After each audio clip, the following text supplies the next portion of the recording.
எப்படி இருக்கீங்க? கர்த்தரோட கிருபையால நீங்கள் நல்லா இருக்கிறீங்க நம்புகிறேன். இந்த நாளில் கூட உங்களை சந்திக்கிறதுல ரொம்ப சந்தோஷப்படுறேங்க. ஆமாங்க, இந்த மாதத்தின் கடைசி நாளில் வந்துட்டோம். ஆண்டு நம்மளை பாதுகாத்து கொண்டாருங்க.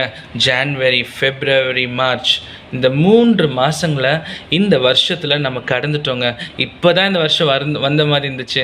ஆனால் நம்ம ஆண்டவர் நம்மளை எவ்வளோ அருமையாக நடத்தி வந்திருக்கிறான்னு யோசிச்சு பாருங்கள். நம்மளை சுற்றி எவ்வளோ பிரச்சனைங்க, நம்மளை சுற்றி எவ்வளோ யுத்தத்தின் செய்திங்க, எங்கேயோ ஒரு ஊரில் நடக்கிற அந்த யுத்தம் நம்ம தேசங்களை எப்படி பாதிக்குதுன்னு நீங்கள் பார்த்து கொண்டிருக்கிறீங்க.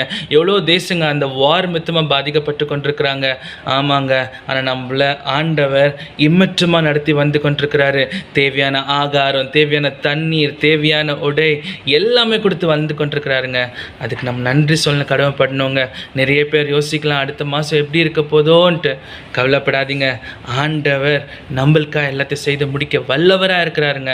ஆமாங்க, உனக்காக எனக்காக ஒரு பட்ட பாடுங்க நம்ம நினைவுக்கு வந்து கொண்டிருக்கிறோங்க. அந்த சிலுவை உங்களுக்காக எனக்காக சுமக்கப்பட்டதுங்க. அவர் எதுக்காக அவ்வளோ பெயின் எடுத்துக்கணும் சொல்லுங்கள்? நீங்களும் நானும் நல்லா இருக்கணும்ட்டுங்க, நீங்களும் நானும் பிளஸ்டாக இருக்கணும்ட்டுங்க.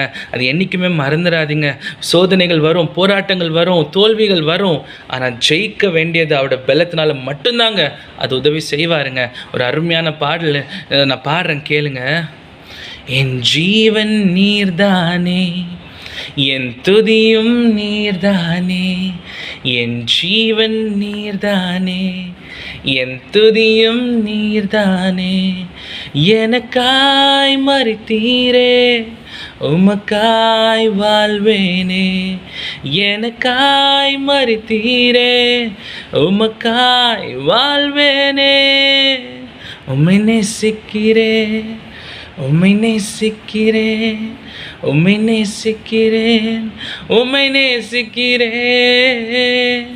ஆமாங்க, இந்த பாடலை யூடியூப்பில் கேட்டு பாருங்கள். என் ஜீவன் நீர்தானே, இவ்வளோ அருமையாக அந்த போதகர் எழுதியிருக்கிறாருங்கன்ட்டு. ஆமாங்க, நம்மளுக்கு ஜீவன் அவர் மட்டும்தான். அவரை பிடிச்சு கொண்டு இந்த வாழ்க்கையை ஓடுவோம். காட் பிளஸ் யூங்க. ஆமேன்.